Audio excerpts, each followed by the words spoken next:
السلام عليكم ورحمة الله وبركاته. بسم الله والصلاة والسلام على رسول الله. اللهم علمنا ما ينفعنا وانفعنا بما علمتنا وزدنا علما يا عليم الحكيم والحمد لله رب العالمين. walaalaha qaaliga waxaan rajeynayaa inaad caafimaad qabtaan anigana sidoo kale waan fiicanahay ku soo dhawaada duco channel iyo muuqaal cusub haddii uu alla ka raali noqdo maanta muuqaalkan waxaan uga hadli doonaa 4 arrimood oo haddii uu qofka joogteeyo sida uu rabo uu helayo biidnillaahi albaari lambarka ugu horeeyo haddaad rabto inaad hesho sida aad rabto waa inaad ilaahay isku xirtaa sidoo kale salaatuleylka waa inaad joogtaysaa marka aad doonaysa arrimo adduunyo oo kaa murugsan inuu ilaahay kuu furfuro inuu ilaahay kuu dambi dhaafo sida aad jeceshahay inuu alle kuu yeelo waa inaad habeen walba u soo kacdaa salaatuleyl isla markaasna aad alle weydiisataa waxyaabaha aad u baahan tahay habeen kasta oo imaada waxa ku jirta saacad ducada la aqbalo haddii aad joogtayso oo aad noqotaa qof habeen walba duceysto oo ilaahay baryo waxa shaki la'aan ah in waxa aad doonayso aad ku heli doonto waqti kooban salaatuleylka oo la joogteeyo waa sir ay dad yar fahansan yihiin dhammaanteen waxaan leenahay muraadiyo hase ahaatee waxaan qasaarinaa fursado habeen walba annagoo jiifno waxaana dhaafo ballanqaadyo saacada haddii aan haleeli lahayn baahideenno dhan waa la dabooli lahaa haddii aad rabto inuu ilaahay kuu yeelo sida aad doonayso salaatuleylka joogtee oo habeen walba alla ka bari waxyaabaha aad rabto waxaa hubaal ah inuu ilaahay kuu yeeli doono sida aad jeceshahay biidnillaahi alkariim lambarka 2 astakfaarta wardi ka yeelo waa in aad yeelataa tiro maalin walba aad samayso oo astakfaar ah yacni tiro badan maalinkaad ugu yartahay yani waa inaad 1000 jeer istikfaar samaysaa maalinka kale 10,000 5,000 4,000 12,000 15,000 dad baa jira maalintii sameeyo 20,000 oo istikfaar ayay kasii badan marka waa inaad adigana yeelataa qorshe ah in maalintii aad tiro istikfaar ah la imaataa istikfaarta waxay furtaa albaab kasta oo xirma istikfaarta waxay tirtirtaa dambiyo qofka adduunka ciriiri ku gelin karo آخرنا عذاب له من لزم الاستغفار جعل الله له من كل هم فرجا ومن كل ضيق مخرجا ورزقه الله من حيث لا يحتسب كربك استئي مروغا والبا إلهي وحوئيا لا فرج أو عليس كاس والغكعيا قفكي استغفار تجوكتيا عريري مركو قلنا ألا وحو اسمي ميلو أغبحو يعني مخرج أيا لو يلا waxaana laga irsaaqaa meelo uusan filanaynin haddii aad doonayso intaasba inaad hesho waa inaad istikfaarta joogtaysaa lambarka 3 haddii aad doonayso inaad sidaad rabto hesho ha cabasho badnaanin calaacalka ama eed sheegashada badan waxay keenaan 2 ciladood mid ka mid ah waxay qofka ka dhigaysaa mid aan ilaahay uga mahadcelin waxyaabaha uu haysto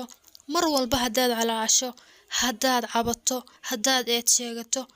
waxaad soo bandhigaysaa xumaan waxaadna qarinaysaa wanaagyada iyo nimcooyinka uu ilaahay ku siiyey ibni aadan adigoo kale ah oo waxba kugu caawin karin inaad u calaacashaa waa arrin laga fiican yahay haddaad tahay qof xanuunsan oo lagugu dhaho sidee tahay dheh alxamdulilaah waa naxariis qabaa haddaad ku dhahdo sakaraad baa nahay oo xalay ma seexanin oo waan tabcaamayaa xanuunka kaama khafiifin karaan xanuunkaas ilaahay kuu keenay uu ku ogyahay waxaad dareemayso qofka waxa hayana ishiisa laga gartaa afka inaad ka calaacashaa waa arrin laga wanaagsan yahay cilada kale ee cabasho badnaanta ama calaacalka ay keento waa in qofka uu noqdo uqdadlow qofka markasta waxyaabaha dhibaatada ah sheegto mar wuxuu ka calaacalaa oo ka hadlaa ibni aadan wuxuu dhahaa dadkii sidaas ay igu sameeyeen waxba nooma ogolo waxba sidaana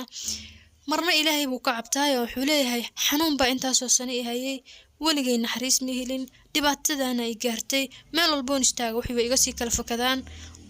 ma isweydiisay cidda dhibaatadaas kuu geysatay aad ka sheeganayso inay tahay allah inaad ilaahay ka caawinayso haddana aad uga caawinayso addoon daciifa waxyaabahaas oo kale waxyaabo qofka dhibaato u keeni karo wixii uu ilaahay yacni kugu qadaray waa inaad ogolaataa waxay ka mid tahay tirarka iimaanka in qofka uu ogolaadaa qadarta haddii faqri iyo wax la'aan ay kugu dhacdo ilaahay bari asaga albaab kuu furiye dadka oo loo calaacalo laguma dhargo haddii aad tahay qof owlaad la'aan ah dadka hala wadaagin sheekooyinkaaga xanuunka leh oo ha dhihin muddan owlaad la'aan ahayo intaasoo meel baan maray oo haddana waxba isbeddel ma hayo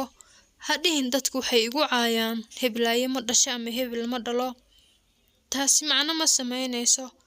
ilaahay toos u bari oo u sheeg yacni dhibaatooyinka ku haysto dheh ilaahayow waxay igu caayayaan inaanan dhalin ilaahayow owlaadaad adiga ii diiday ayaa cilad iyo ceeb la iiga dhigaa lambarka 4 haddii aad doonayso inaad sidaad rabto hesho waa inaad waxaad ku haminayso dibdhigin hadda ku dhaqaaq waxa aad rabto inaad samayso waa wixii wanaagsane waxaa laga yaabaa inaad tahay qof hanti haysto weligaana aad ka xajinin ha isdhihin sanadka soo socdaad cumri aadi doontaa sanadka xiga waad soo xajin doontaa dib ha isku sii dhigin fursadda maanta aad haysataaye hadda ka xaji